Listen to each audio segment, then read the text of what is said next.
உலகில் முதலாக தோன்றிய மொழி தமிழ் என்பதை நீங்கள் தமிழர்களே அறியவில்லை என்றால் எப்படி? ஆதிமொழி தமிழ், ஆதி மாந்தன் தமிழன் என்று ஆய்வு கட்டுரை ஆய்வுள்ளே உலக பேரறிஞர் நிறுவுகிறார்கள். நம்முடைய தாத்தன் மொழி ஞாயிறு தேவனைய பாவாணர் நிறுவுகிறார்.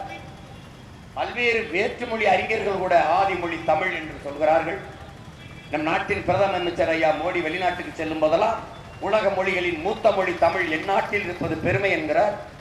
இந்திய மொழிகளின் தொன்மத்தை தமிழில் இருந்து அறியலாம் என்கிறார். ஏன் இந்த பெருமை அறியவில்லை? எங்கே உன் மொழி? எங்கே உன் மொழி? உன் தமிழகத்தின் தமிழ் தெருவில் எங்கே தமிழ்? எங்கே தமிழ்?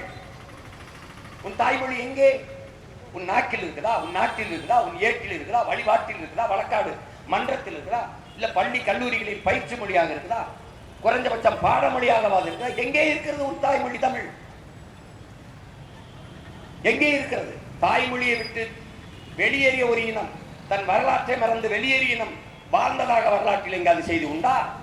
எங்கே? மணக்க வரும் தென்றலிலே குளிரா இல்லை, கோப்பில் நிழலா இல்லை, தனி பெரிதாம் துன்பமித்து தமிழகத்தின் தமிழ் தெருவில் தமிழ்தான் இல்லை என்று வருந்தி பாடினான் நம்முடைய புரட்சி பாவலன் பாவேந்தன் பாரதிதாசன். அவன் பாடி எத்தனை காலம்? எங்கே? வீழ்வது நாமாக இருந்தாலும் வாழ்வது தமிழாக இருக்கட்டும் வந்தவர் மக்கள், வீழ்வது தமிழாக இருந்தாலும் வாழ்வது நாமாக இருக்கட்டும் என்று மாற்றி நிறுத்திவிட்டார். எங்கே இருக்கிற தமிழ்?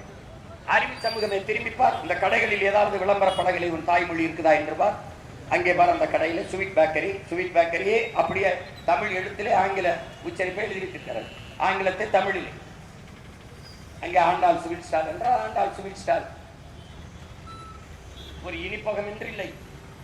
அப்ப ஆண்டாள் ஸ்வீட் ஸ்டால் தமிழில் எழுதியிருக்குது. இதுக்கு பேர் தான் தங்கிலீஷ். இந்த திராவிட இயக்கங்கள் கொண்டிருக்கிற இருமொழி கொள்கை என்ன? தமிழை ஆங்கிலத்தில் எழுதுவது, ஆங்கிலத்தை தமிழில் எழுதுவது. இதுதான் இருமொழி கொள்கை.